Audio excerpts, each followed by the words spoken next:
jawab soal kesurupan, kerasukan. Sebetulnya setiap manusia itu dengan keadilan Allah Subhanahu wa Ta'ala, di dalam dirinya ada 4 kekuatan. Yang 2 kekuatan menguntungkan, yang 2 kekuatan merugikan. Ini dibahas oleh Al-Imam Al-Ghazali radhiyallahu ta'ala anhu dalam kitab Ihya Ulumuddin dan beberapa kitab lainnya. 2 kekuatan yang menguntungkan itu adalah pertama al-aqlu, akal. Jadi Allah berikan kita akal itu kekuatan luar biasa yang sangat menguntungkan kita. Kalau kita bisa menggunakan akal kita secara baik, secara benar. Kemudian yang kedua, kekuatan yang bagus ada diri setiap manusia, yaitu pendamping, malaikat pendamping, yang kalau Imam Ghazali menyebut dengan istilah malaikat mulhim. Nah, siapa itu malaikat mulhim? Malaikat yang tugasnya memberikan bisikan-bisikan ilham, bisikan-bisikan kebaikan kepada kita. Jadi suka memberikan bisikan, ayo sedekah, ayo berbuat baik, ayo sholat malam, ayo. Nah itu juga kekuatan. Kenapa Allah kirim ini ke malaikat mulhim, mendampingi kita untuk membantu akal kita. Nah, jadi sebelum berbuat sesuatu, makanya pikirin dulu, beri kesempatan kepada akal berpikir. Nanti akal dibantu dengan bisikan-bisikan ilham dari malaikat yang ditugaskan Allah. Insya Allah kita tidak sembarangan berbuat. Nah itu 2 kekuatan yang positif. 2 kekuatan lagi kebalikannya, yang negatif. Yang pertama adalah kekuatan an-nafs, kekuatan hawa nafsu, syahwat. Nah, itu ada di dalam diri kita. Nah syahwat ini, nafsu ini, hawa nafsu ini, itu sifat dasarnya adalah ammaratun bisu, selalu menyuruh berbuat yang jelek. Nafsu itu selalu, yang namanya nafsu itu sifat dasarnya, kalau orang kita nih bilang tabiatnya, itu selalu mengajak berbuat buruk, berbuat yang tidak baik. Nah nafsu ini dibantu oleh setan pendamping, qarin. Nah, biasanya disebut qarin. Itu namanya setan pendamping. Setan pendamping ini yang menghembus-hembuskan, memberikan bisikan kejelekan untuk memberi semangat kepada hawa nafsu agar berbuat sesuai dengan keinginan syahwatnya. Nah ini kalau kita ikuti, rusak kita punya kehidupan. Nah jadi sekali lagi, Allah ini maha adil. Untuk menghadapi hawa nafsu, Allah berikan kita akal. Untuk menghadapi setan qarin tadi, pendamping, Allah berikan malaikat mulhim. Nah 4 kekuatan ini, dua-dua, ini akan bertempur seumur hidup dalam diri kita. Nah, bukan bertempurnya cuma di bulan ini, bulan itu. Setiap saat, setiap hari, 4 kekuatan ini bertempur dalam diri kita. Kalau akal dan malaikat yang menang, kita jadi orang baik. Kalau nafsu dan setan yang menang, kita akan jadi orang yang tidak baik. Na'udzubillah min dzalik. Nah sekarang pertanyaannya bagaimana caranya supaya akal dan malaikat menang? Sebab ini kekuatannya sama-sama kuat. Nafsu itu kalau udah bertempur, dia nggak pernah mundur. Kalau udah maunya. Dia alot. Begitu juga setan. Setan nggak pernah, kalau ngegoda manusia udah nggak ada tidurnya. 24 jam kita digoda terus. Jadi yang kita lawan ini bukan sembarang kekuatan. Jadi kekuatan yang begitu dahsyat. Jadi kalau cuma ngandelin akal sama kekuatan malaikat saja, dia khawatirkan kita nggak bisa menang. Ini pertarungan. Bagaimana supaya akal kita bisa memenangkan pertempuran? Nah, maka untuk memenangkan pertempuran diantaranya, 1, kita bekali kita punya akal dengan amal soleh. Dengan amal soleh. Kalau kita melakukan amal soleh, kita sholat, kita puasa, kita zakat, kita melakukan amal soleh, itu merupakan amunisi, gizi, nah, supaya akal kita semakin kuat. Yang kedua, kita bekali akal kita dengan ilmu. Akal tanpa ilmu nanti bisa berpikir liar. Makanya ibu jangan kaget, kadang-kadang ada orang gelarnya sederet, profesor, doktor, LC, MA, MPD, dan lain sebagainya. Nah, tapi bodohnya nggak kira-kira. Nah, artinya bodohnya nggak kira-kira, kadang-kadang gelarnya sederet, tapi dia hina Islam, dia hina syariat, dia hina Nabi, padahal gelarnya sederet. Nah, padahal dia kalau bicara akal, dia orang pintar, bukan orang bodoh. Saudara, dia orang pintar, tapi dia bukan orang bodoh. Ya, dia ada ilmu, tapi ilmunya nggak manfaat. Nah, kenapa? Karena nggak didukung dengan amal soleh. Jadi nggak cukup ilmu dan akal saja. Ilmu, akal, harus ada iman dan amal soleh. Nah, kalau kita ada iman, ada amal soleh, ada ilmu, insya Allah akal kita akan kuat.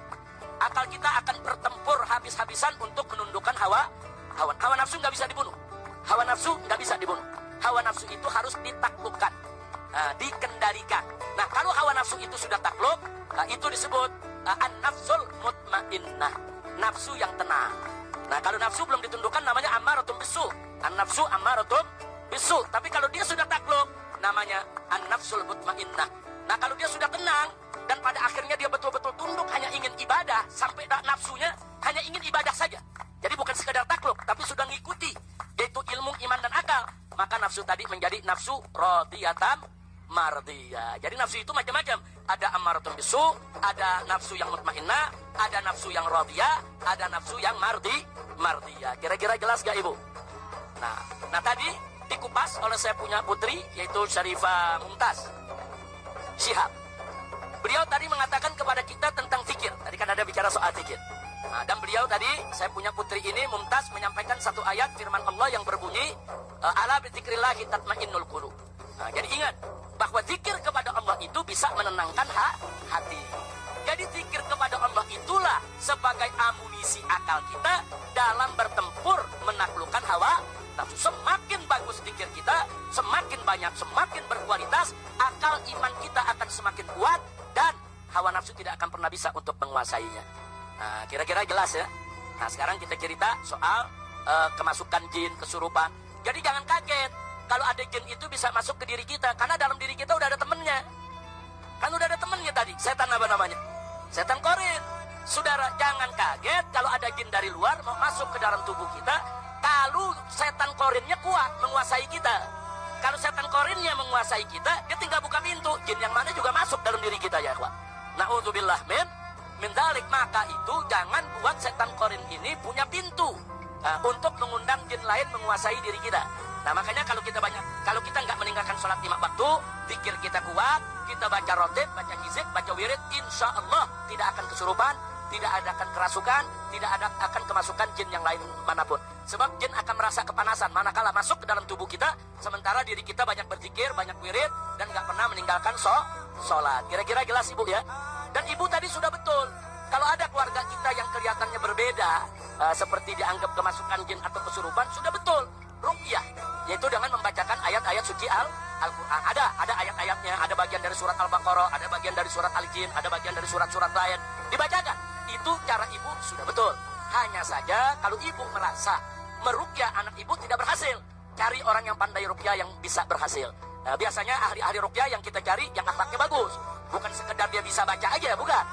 Maaf, ahli ruqyah kalau nggak bertakwa kepada Allah, nanti bisa juga ngambil kesempatan dalam kesempitan. Nah, itu yang kita mesti waspada. Cari ustadz atau ustadzah yang baik, yang akhlaknya bagus, yang memang dia tahu cara meruqyah. Kita utus anak kita untuk diruqyah oleh yang bersangkutan. Boleh. Jadi ilmu ruqyah itu adalah ilmu yang diajarkan oleh Nabi kita Sayyiduna Muhammad sallallahu alaihi wasallam.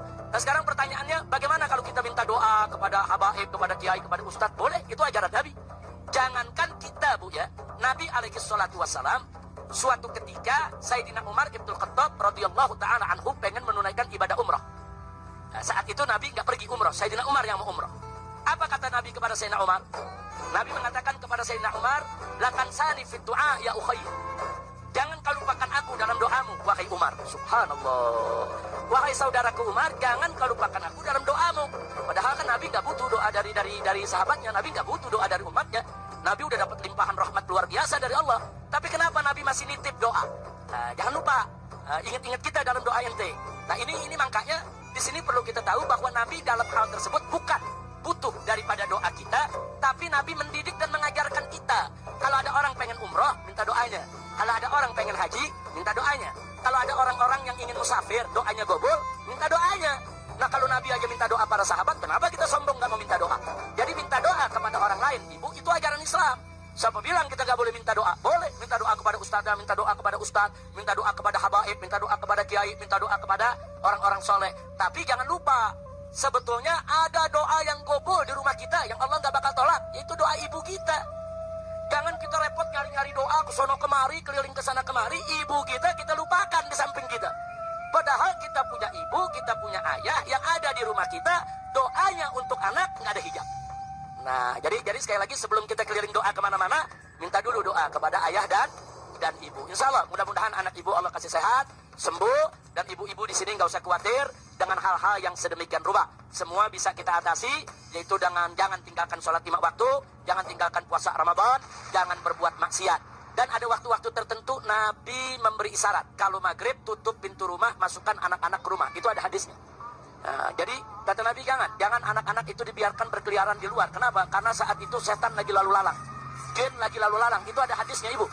Nah, jadi kalau anak-anak yang suka keluar maghrib main, ya hati-hati aja. Kalau dia kesambet, dia sawan, dia kesurupan, ya pantas saja karena nggak melaksanakan ajaran ibu. Pokoknya kalau udah azan maghrib, masukin itu anak cucu semua ke dalam rumah. Udah jangan ada yang keluar. Tutup pintu rumah, suruh dia sholat maghrib, suruh dia ratiban, suruh baca Quran, paling enggak sampai isya. Nanti maghrib sampai isya, TV, radio, apa semua matiin. Jangan ada yang berbunyi. Dulu di Jakarta begitu, Bu. Dulu zaman saya kecil aja nih, kalau udah maghrib di dalam rumah, itu tiap rumah yang kedengeran orang ngaji. Yang baca Quran, yang baca ratib. Kalau sekarang begitu azan maghrib, tiap rumah yang kedengeran, yang dangdutan, yang rokan, wah udah macam-macam. Nah ini mesti kita rubah. Insya, dari maghrib tutup. Tunjukkan diri kita sebagai masyarakat Islam. Masyarakat Islam itu bagaimana? Oh maghrib, sholat, kunci pintu, masukin anak-anak kecil. Jangan sampai anak kita kena gangguan setan atau jin yang ada di luar rumah ketika itu. Ini Nabi yang mengajarkan, suruh masuk itu anak-anak ke dalam rumah. Nah karena itu ibu, jangan dikit-dikit kalau kita ngomong begitu orang tua, wah itu takhayul, wah itu khurafat. Enggak, ada hadisnya. Kalau anak kecil disuruh masukkan setiap maghrib. Kira-kira jelas ibu ya? Mudah-mudahan kita semua, ibu-ibu, putra-putrinya semua dijaga oleh Allah. Dijauhkan dari iblis yang terkutuk, dijauhkan dari gangguan setan, gangguan jin, dan dijauhkan dari gangguan ain. Ibu, di dalam hadis itu ada yang namanya gangguan ain.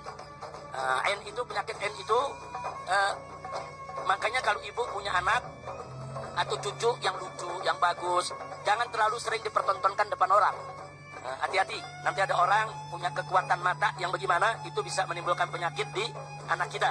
Nah kemudian, kalau anak-anak kita dipuji orang, anaknya bagus, cucunya pinter, jangan lupa katakan Masya Allah. Nah, katakan Masya Allah. Supaya apa? Masya Allah itu untuk mencegah.